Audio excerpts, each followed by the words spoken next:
Once again, I present you your famous parasitic plant, which is fern leaf.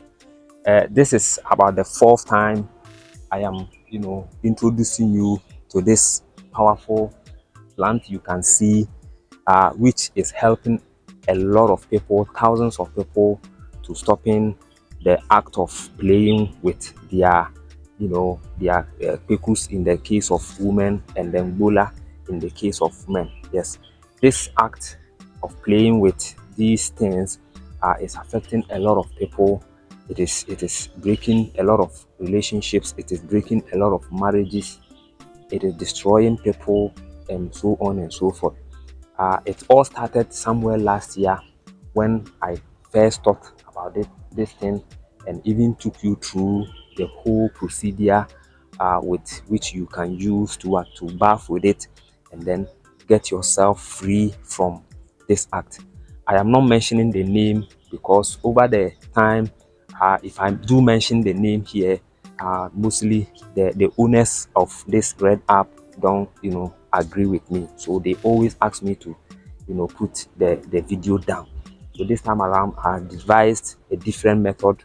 I will not mention the name, but I guess you know it. Yes. So if you are someone who is used to playing with your bola, if you are a man, and to gain some sort of satisfaction, and you have tried your possible best and yet you are not getting the results, once again I am going to show you how you can use this thing to stop it.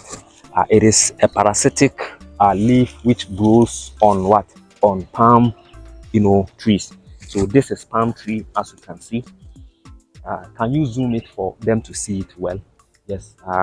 I normally get complaints from people that they don't see the plant very well, so you can zoom it for them to see. Yes. So this is a palm tree, a very old palm tree. This palm tree is more than, if I'm not mistaken, it's more than 40 years. Yes, very, very old palm tree.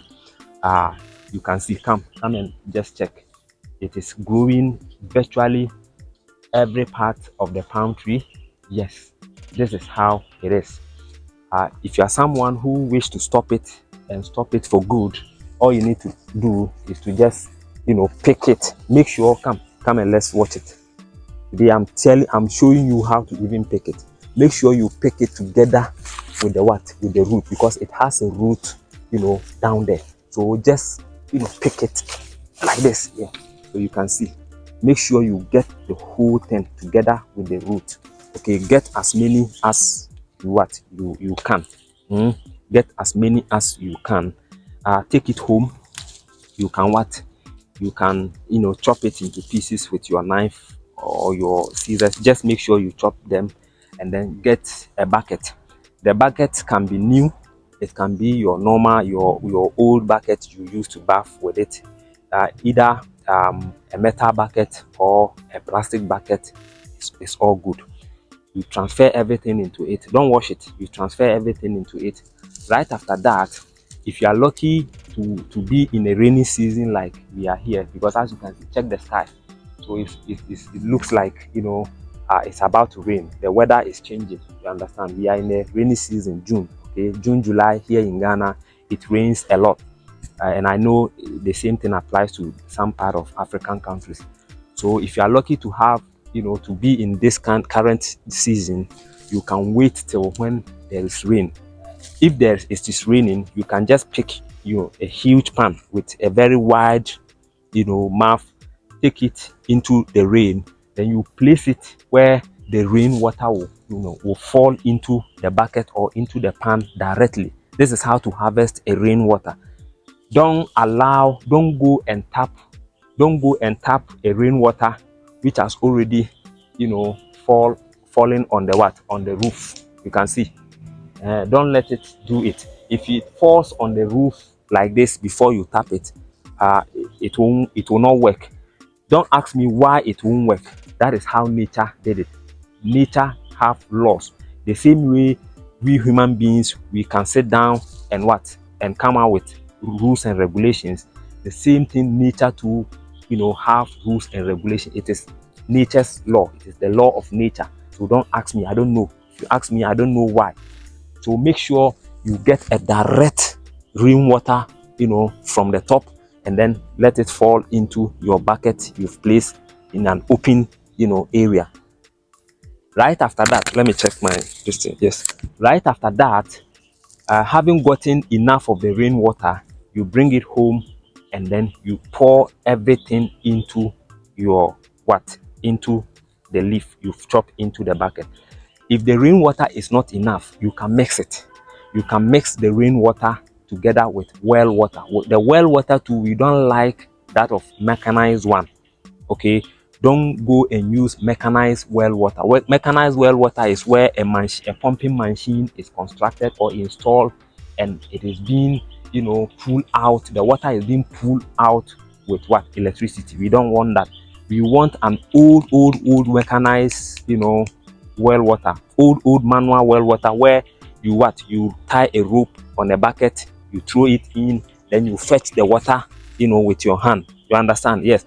Get that kind of water, well water, and then you mix everything to it. So you can mix the water, the rainwater, and then the well water, or you can either get either of them, either only the well water or only the rainwater. But having, enough of the rainwater is quite difficult, because tapping it from an open, area to get a lot of water, unless it has rained heavily for maybe 1 hour.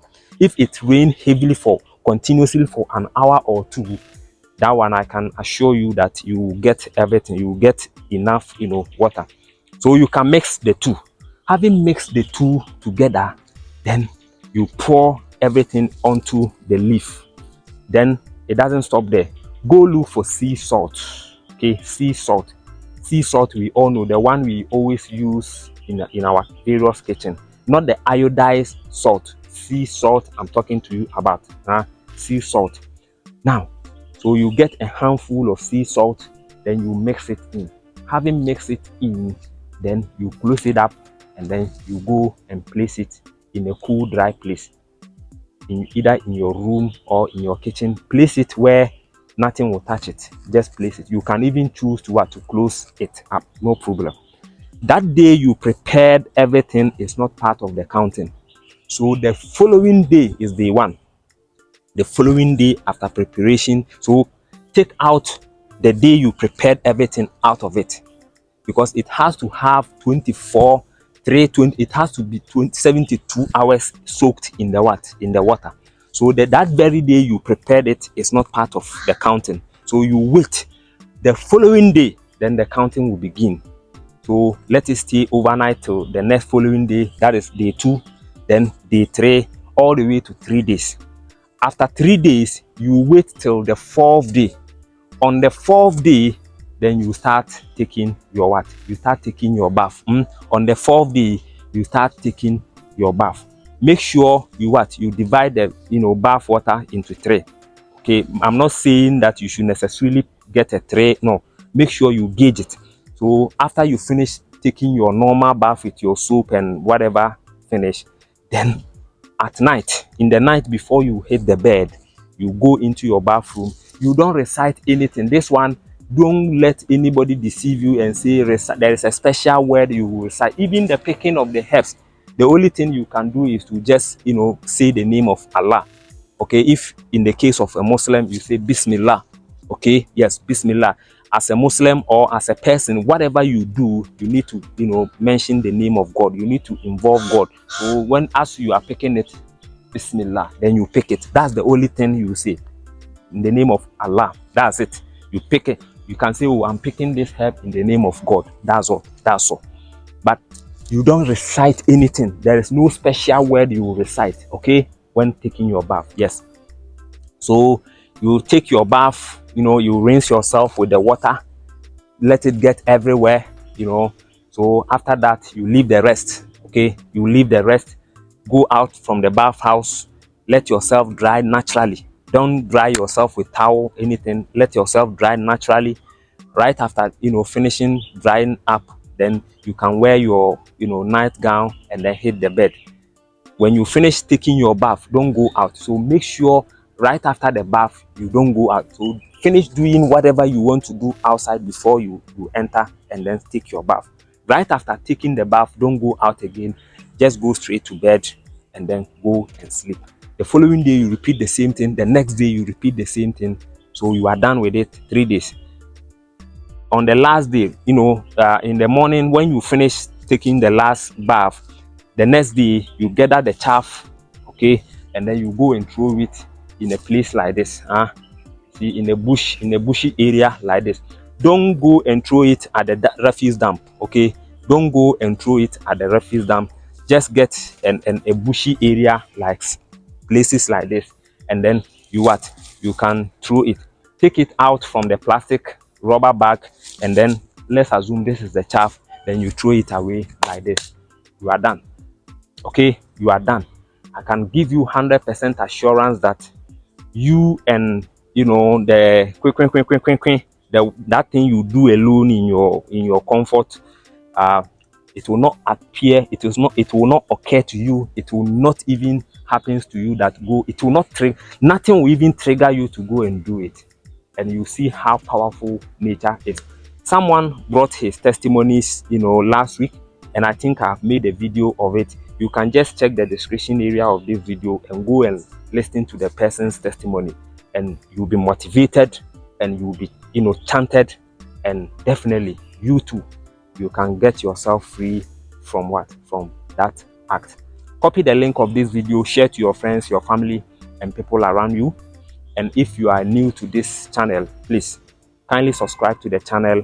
Make sure you click onto the notification bell as well. Select all, so that anytime we bring you videos such as this one, you'll be the very first person to get notified. I'll see you again in the next video. Have a nice day.